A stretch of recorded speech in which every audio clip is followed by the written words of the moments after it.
بسم اللہ الرحمن الرحیم۔ ایک رات علامہ اقبال کے والد نے خواب میں دیکھا کہ ایک سفید کبوتر بہت اونچا اڑ رہا ہے اور پھر اڑتے اڑتے دفعتاً ان کی جھولی میں آ گرا۔ یہ خواب علامہ اقبال کی پیدائش سے کچھ دن پہلے کا تھا اور وہ اسے اشارہ غیبی سمجھے۔ علامہ اقبال 9 نومبر 1877 کو سیالکوٹ، پنجاب، ہندوستان میں پیدا ہوئے۔ پنجاب میں ان دنوں علم و حکمت کا خاتمہ ہو چکا تھا۔ علامہ اقبال کے والد کو بڑی خواہش تھی کہ وہ انہیں تعلیم دلوائیں۔ انہوں نے اول تو انہیں محلے میں مولانا غلام حسین کی مسجد میں بٹھا دیا، پھر مولانا سید میر حسن شاہ صاحب کی خدمت میں بھیج دیا۔ والد محترم اور شاہ صاحب ایک دوسرے سے مشورہ کیے بغیر کوئی کام نہیں کرتے تھے۔ علامہ اقبال کی تعلیم کی ابتدا عربی اور فارسی کے مطالعے سے ہوئی۔ چند برس بعد علامہ اقبال نے شہر کے ایک اسکول اسکاچ مشن میں داخلہ لے لیا، جہاں سید میر حسن استاد تھے۔ علامہ اقبال کے والد کو فتوحات اور فسوس سے کمال توغل رہا اور 4 برس کی عمر سے علامہ اقبال کے کانوں میں ان کتابوں کا نام اور ان کی تعلیمات پڑھنی شروع ہوئی۔ برسوں تک ان دونوں کتابوں کا درس ان کے گھر میں رہا۔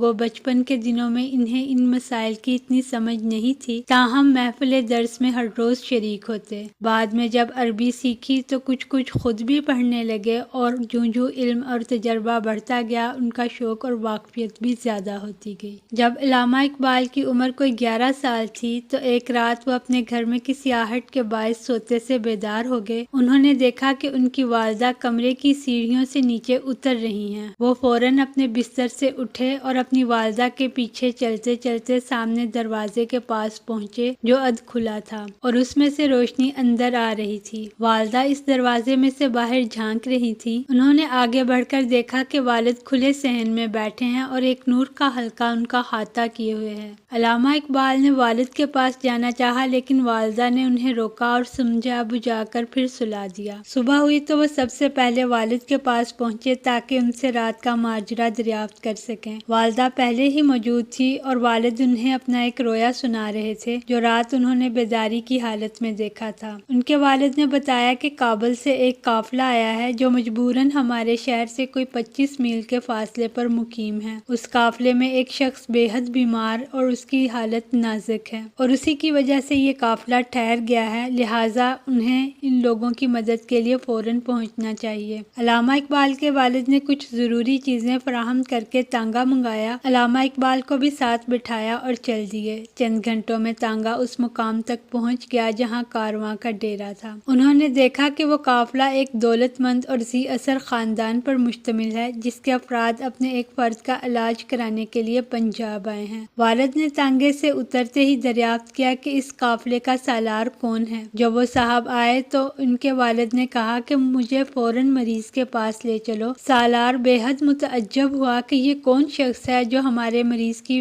بیماری سے مطلع ہے اور فوراً اس کے پاس پہنچنا بھی چاہتا ہے، لیکن وہ مرعوبیت کے عالم میں ان کے والد کو اپنے ساتھ لے گیا اور جب والد مریض کے بستر کے پاس پہنچے تو کیا دیکھا کہ مریض کی حالت بے حد خراب ہے اور اس کے بعض اعضاء اس مرض کی وجہ سے ہولناک طور پر متاثر ہو چکے ہیں۔ علامہ اقبال کے والد شیخ نور محمد نے ایک چیز نکالی جو بظاہر راکھ جیسی نظر آتی تھی۔ وہ راکھ مریض کے گلے سڑے اعضاء پر مل دی اور کہا، اللہ تعالیٰ کے فضل سے مریض کو شفا حاصل ہوگی۔ اس وقت تو علامہ اقبال کو یقین نہ آیا، نہ مریض کے لواحقین میں سے ہی کسی نے اس پیشن گوئی کو اہمیت دی، لیکن 24 گھنٹے گزرے ہی تھے کہ مریض کو نمایاں افاقہ ہوا اور لواحقین کو یقین ہونے لگا کہ مریض صحت یاب ہو جائے گا۔ ان لوگوں نے والد کی خدمت میں ایک اچھی خاصی رقم فیس کے طور پر پیش کی جس کو ان کے والد نے قبول نہ کیا اور علامہ اقبال ان کے والد سیالکوٹ پہنچ گئے۔ چند روز بعد وہ قافلہ سیالکوٹ میں وارد ہو گیا اور معلوم ہوا کہ وہ مایوس العلاج مریض شفا یاب ہو چکا ہے۔ علامہ اقبال نے پنجاب یونیورسٹی کے زیر اہتمام مڈل کا پہلا پبلک امتحان 1891 میں پاس کیا اور 1893 میں میٹرک کا۔ اس کے بعد 4 مئی کو گجرات میں مقیم سرجن ڈاکٹر عطا محمد کی صاحبزادی کریم بی بی سے علامہ اقبال کی شادی کر دی گئی۔ میٹرک کے امتحان میں درجہ اول میں کامیابی کے بعد 5 مئی 1893 کو اسکاچ مشن کالج سیالکوٹ میں داخل ہو گئے۔